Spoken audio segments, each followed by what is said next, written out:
Donc dans cette petite série de rigging skinning, nous allons donc découvrir les bases avec Blender pour créer un squelette, une armature non dans Blender, et comment justement joindre une géométrie et modifier le skinning, donc l'attache des points aux bones de votre géométrie. Donc je vous souhaite un très très bon tuto. Le tuto suivant, ça sera la création d'un Bendy Bones, qu'on ira ensuite dans la playlist de la pieuvre, de l'octopus, à créer donc le squelette complet pour notre pieuvre. Donc je vous souhaite un très bon tuto. Donc on va commencer par tout supprimer, sélectionner tout, X, delete par exemple, et nous allons ajouter une armature. J'appuie sur le point de mon pavé numérique, hop, pour zoomer. Et on constatera que l'armature a deux modes d'édition, donc un mode d'édition et un mode pause. Dans le mode edit, c'est là où on va adapter notre armature à l'objet que l'on veut animer. Et dans le mode pause, c'est là où on viendra créer des pauses d'animation en bougeant notre armature. Donc dans le mode edit, nous allons voir une première chose. De quoi est constituée notre armature? Il y a une entrée et une sortie, et un bras qui relie les deux. Dans le panneau latéral, vous avez ici la position de chaque élément. Et donc vous pouvez bien évidemment ici venir contrôler l'entrée, la tête et la queue comme ils les appellent. Donc là on voit par exemple la hauteur en Z de mon armature. Et on constatera que l'armature elle-même change de taille en fonction de sa longueur. Vous avez la possibilité, comme en edit mode d'un mesh, de pouvoir faire un clic droit et de subdivide qui vous permettra de rajouter des divisions. Vous avez le choix avec le Adjust Last Operation de choisir le nombre de divisions que vous voulez en fonction de vos besoins.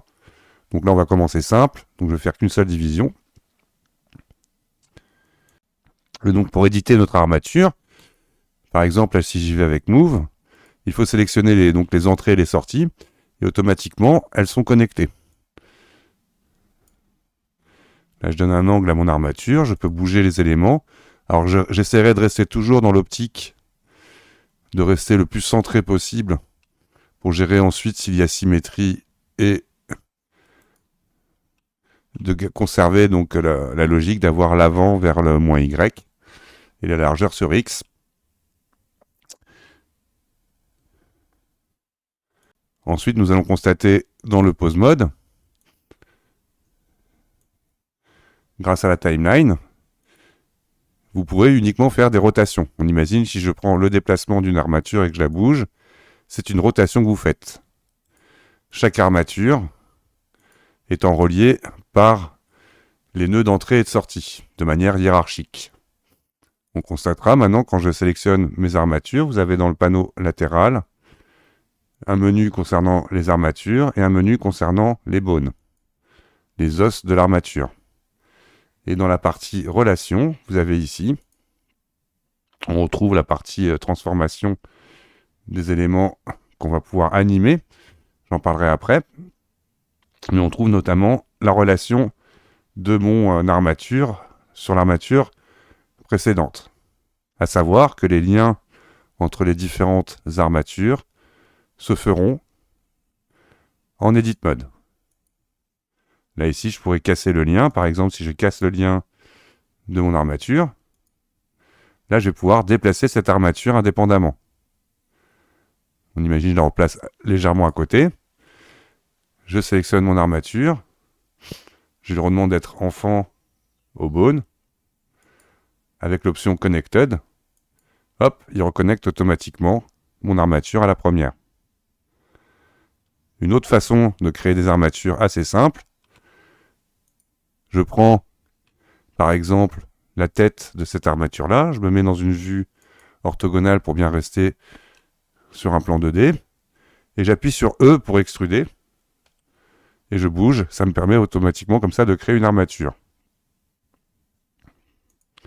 Là, je vais garder une armature simple, donc je reviens en arrière. Un autre moyen de créer une armature, en fonction de la position de votre curseur, vous pouvez faire Add Single Bone qui vous créera automatiquement une armature. Et comme je le disais, cette armature-là, on peut très bien lui demander d'être enfant de cette armature-ci. Donc celle-ci s'appelle Bone 01. Si je sélectionne celle-là et que je lui demande d'être enfant de Bone 01 et Connected, automatiquement il ira relier l'armature. Si jamais je décoche Connected, je peux casser la position. Un petit lien va me permettre de voir que ce bone-là est connecté à la sortie de celui-ci. Donc à partir de là, je peux supprimer cette armature, toujours que c'était un titre d'exemple. Il sera très intéressant aussi que chacune de vos armatures ait son propre nom. Par exemple, celle-là, on va l'appeler 01. Je sélectionne l'autre armature. Une façon de faire aussi, c'est Edit, Rename Active Item, avec son raccourci F2 qui vous permet d'accéder directement au panneau Bone Name, hop, et de l'avoir renommé. Autre chose, le système hiérarchique des armatures, vous le constaterez en développant le menu armature dans l'outliner. Et là, on voit que 02 est enfant de 01. Si j'ajoute une armature non connectée, elle sera toujours connectée au bone, à la structure armature, mais on voit bien qu'elle est indépendante du coup de la hiérarchie de celle-ci. Donc là maintenant je vais montrer en pause mode comment créer des clés. Donc là, le principe de mettre des clés, il y en a deux. Je vais remettre mon snap à 0, pause, snap, curseur to world origin, majuscule S, le raccourci du snap, vous verrez qu'on l'utilise beaucoup, c'est quelque chose qui rentrera. Pour créer une animation sur un bone, il faut un point de départ dans la timeline. Donc on imagine jusqu'à l'image 20, donc je précise ici à nouveau que ce ne sont pas des secondes, mais des nombres d'images par seconde. Dans les paramètres de Blender ici, vous voyez, par défaut, vous êtes à 24 images secondes. Si je me mets à 25 images secondes, ce sera plus facile pour le calcul. En gros, là, je me retrouve avec 10 secondes d'animation. 25 x 10, 250. Donc pour créer une animation, c'est tout bête, il faut créer une clé. Quand je fais un clic droit, ce sont les premières options que nous avons en mode armature. Si je fais Insert Keyframe, il mettra des clés partout où il peut. CTRL Z. Vous avez le Insert Keyframe with Keying Set. Et là, par exemple, je peux mettre que des clés de rotation. On voit qu'il ira mettre des clés de rotation. Par contre, on en parle tout de suite, par défaut, vous êtes en quaternon, c'est-à-dire qu'il y a une solution de poids. Donc on imagine, là, si je change le poids, ça viendra influer sur la rotation de mon élément. Donc ce que je vous conseille, surtout quand vous démarrez, c'est d'utiliser plutôt le XYZ de Euler et de refaire une clé, Insert Keyframe, rotation. Et là maintenant, j'ai bien une clé sur XYZ de mon armature. Par contre, on a l'impression là justement que c'est aligné avec l'univers. La première chose importante, en armature, vous viendrez utiliser l'axe local qui montrera exactement ce que vous faites. On va constater que là, justement, si je fais une rotation, ça sera sur l'axe X. Donc on imagine, j'ai mon point de départ, que pendant une seconde, hop, donc là, normalement, il faudrait que j'aille à 45, ça représente une seconde, du coup, comme j'ai mis 25 images, je ne l'ai pas fait d'ailleurs, mais 25 images secondes, hop. Là, je sais que quand je pars de 20 à 45, ça durera une seconde. Je vais utiliser la rotation. Et je rajoute une clé de rotation. Voilà l'esprit. Les clés pourront se manipuler comme des objets en Object Mode. Vous pouvez sélectionner une clé, la dupliquer. Donc là, je vais faire une petite pause. Donc là, il ne bouge plus. Je retourne à l'image, par exemple, 60. Je prends la première clé pour le remettre à 0. Ou alors,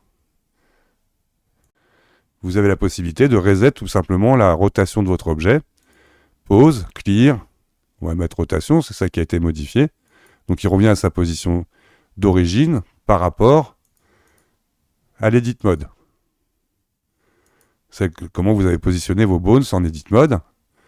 Toc. Donc là, il a annulé ma modification, parce qu'il est revenu sur la dernière clé, n'ayant pas fait de clé. Donc pause, clear, rotation. Inside keyframe with keying set, rotation. Je vais ouvrir le menu ici, là, ce qui va me permettre de mieux voir le résultat. Hop. Et là, on constate ce qui a été animé. La rotation Euler XYZ. Alors c'est marrant parce qu'il y a encore des rotations, donc là, présentes de la première clé que j'avais créée tout à l'heure. Donc là, on peut venir, par exemple, sélectionner tout ce qui est ici. Hop. X. Voilà. Pour conserver uniquement le XYZ. Pareil, je pourrais venir supprimer, si j'ai envie, les rotations sur Y et Z. Hein. Celle-là, par exemple, je pourrais venir, j'en veux pas. X. Delete keyframe. Comme ça, il ne conserve plus que ma rotation sur le X Euler. Et voilà mon animation qui est réalisée. On voit ici la barre qui me montre le lien qu'il y a entre cette clé-là et cette clé-là. En gros, c'est simplement ici, ça n'est pas animé. Et ensuite, il va à ses positions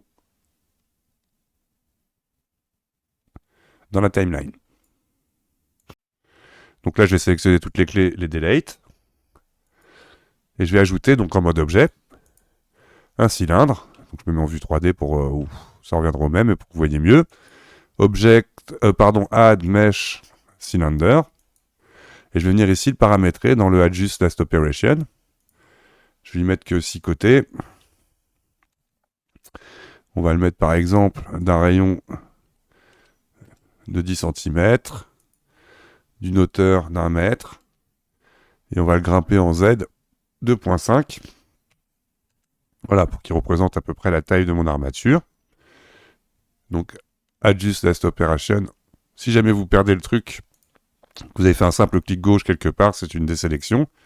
Vous pouvez le rouvrir avec Edit Adjust Last Operation, son raccourci F9. Et là, vous aurez à nouveau les paramètres. Mettons que j'ai envie de passer à 8 et non 6 vertices du cylindre de... Voilà. Alors, pour que mon objet soit animé, je vais en Edit Mode. Il faudra qu'il y ait des divisions, bien évidemment, sur la hauteur de mon cylindre. Et pour ce faire, nous allons utiliser le Loop Cut. Un simple clic sur ma géométrie. Et ensuite, je vais choisir un nombre, histoire d'avoir des carreaux. Là, je vais mettre par exemple 15 divisions. Assez homogène. Je reviens en Select Box. Je réduis la taille de mon menu. Je repars en Object Mode. Le Loop Cut m'aura donc permis comme ça d'ajouter les divisions qui vont permettre de plier mon maillage. Donc je resélectionne mon armature. Je me retourne dans la vue X positive. Et comme je le disais, en Edit Mode, c'est là où on va positionner notre armature. Mais là, on ne la voit pas à travers. Donc dans les paramètres data de mon armature, ici, je vais pouvoir activer le Viewport Display in Front, qui me permet comme ça à mon armature d'être visible par-dessus ma géométrie. Et là, je vais pouvoir un peu mieux corriger la position de mon armature dans ma géométrie. Je viens ensuite, en pose mode, bien vérifier que je suis en XYZ Euler de toute ma scène. On verra plus tard, il y a la possibilité par script de convertir toutes les armatures en XYZ Euler. Sinon, à la fin, vous verrez par défaut le quaternon sans utiliser le W. Et maintenant, nous allons regarder donc comment attacher, donc skinner notre géométrie à notre rig. Donc majuscule pour sélectionner en 2 mon rig. Donc en 1, je sélectionne ma géométrie. En 2, mon rig. Et vous avez dans le menu Object, Parent, with automatic white. Toc. Donc là, le parentage est effectué. Qu'est-ce que le parentage a fait? Quand je sélectionne ma géométrie, on va constater plusieurs choses. Notamment, elle a rajouté automatiquement un modificateur de déformation à armature, où elle a attaché l'armature créée dans mon objet. On constate aussi que mon objet est devenu enfant d'armature. Dans le paramètre Object, si on regarde Relation, on voit bien que mon objet cylindre est l'enfant de l'armature. Ça veut dire que là, si je prends mon armature et que je déplace, les deux suivent. Squelette sélectionné. Encore une chose d'ailleurs qui a été réalisée. Quand on va dans les datas de ma géométrie, on peut voir qu'il a créé un lien en vertex group sur chacun des bones de mon armature. Je rappelle, je les avais renommés 01, 02. Je vais en White Paint Mode pour constater ce qu'a fait l'automatic white. Donc là, si je sélectionne le bones 02, on voit en rouge les points de ma géométrie qui sont attachés au bones 02. Et si je vais sur le bones 01, voilà le résultat. Ça, c'est l'automatic white. Donc là, je vais faire une petite animation rapide pour montrer la fin du concept de base des armatures. Donc je sélectionne mon armature, je vais en pose mode. Comme j'ai fait tout à l'heure, là par exemple, je vais revenir au début de ma scène. Je vais créer une clé de rotation, inside keyframe, keying set rotation. Je vais aller par exemple à l'image 20, faire une petite rotation sur mon axe X. Insert keyframe, keying set rotation. Je vais dans ma timeline, majuscule D, créer une pause et dupliquer la première clé pour avoir quelque chose comme ça qui tourne en boucle.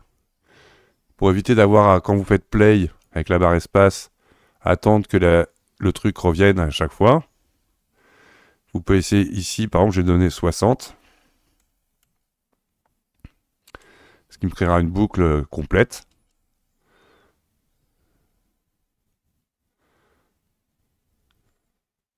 Que voilà.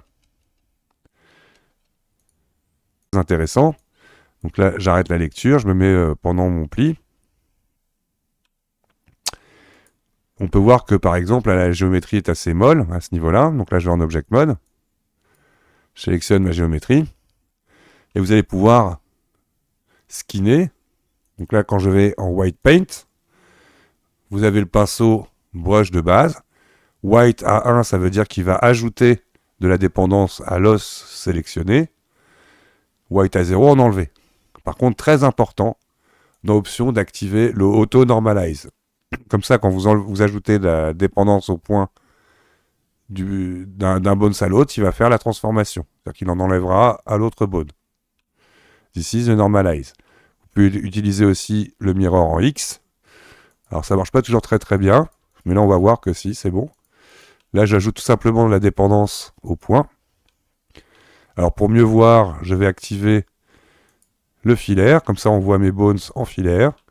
Et là on voit que tout simplement je rajoute des points, de la dépendance au point. Avec le deuxième outil, le blur, ou alors sinon vous restez dans le mode paint, majuscule, là je viens par exemple skinner un peu mieux.